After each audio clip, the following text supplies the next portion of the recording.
بسم اللہ الرحمن الرحیم۔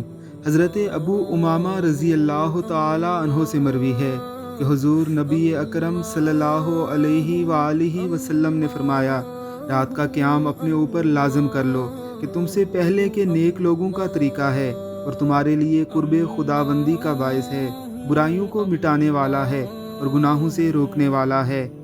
رات کی باتیں اللہ رب العزت کو بہت پسند تھی۔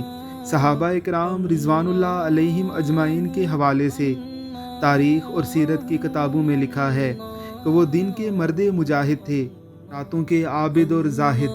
سارا سارا دن گھوڑے کی پیٹھ پر اللہ رب العزت کے دین کی سربلندی کے لیے اللہ کے دشمنوں سے لڑتے ہوئے گزار دیتے، اور ساری ساری راتیں اللہ رب العزت کے حضور اپنے عجز و انکساری بیان کرتے اور گڑ گڑاتے ہوئے گزار دیتے تھے۔